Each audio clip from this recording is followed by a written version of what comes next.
মই পুলিচ পাতিছোঁ জীৱন মৰণৰ খেল। মা দেউতা দাদা ভণ্টি আপোন গাঁওখনৰ বিহু পূজা উৎসৱ পাৰ্বণ এৰি গঢ়িছোঁ হাঁহি কান্দোনৰ মেল।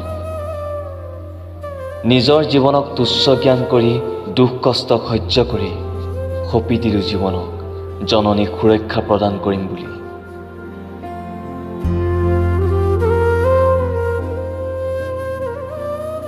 আমিয়ে হয়তো এনে মানুহ যি কৰ্মক্ষেত্ৰত সোমোৱাৰ দিনাৰ পৰাই নিজ ঈশ্বৰক স্মৰণ কৰি ভাৰতীয় সংবিধানৰ শপত গ্ৰহণ কৰিছোঁ। সমান্তৰালকৈ মৃত্যুৰ সৈতে হেণ্ডশ্বেক কৰিছোঁ। কোনোদিনে শেষ নোহোৱা দুখ কষ্ট বুকুত বান্ধি সুদীৰ্ঘ 40টা বছৰ নিজৰ জীৱনক বন্ধকত থৈ কৰ্মজীৱনত অগ্ৰসৰ হৈছোঁ।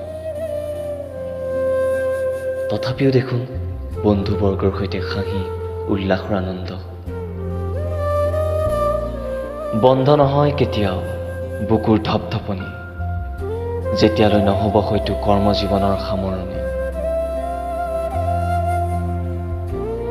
24 ঘণ্টা কান্ধত বন্দুক বাৰুদ ৰাখি চুটি চুটি উশাহেৰে ক্ষণ গণি গণি নিজেই মৃত্যুক আঁকোৱালি লৈ জনহিত জনসেৱাৰ্থে কৰিবই লাগিব।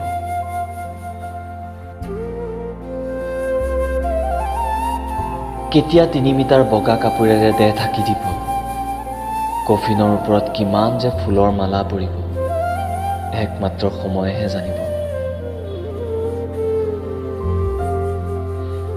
তথাপিও হাতত বন্দুক লৈ দেশৰ সোঁফালে নিজৰ চিহ্ন আৰু বাওঁফালে চৰকাৰ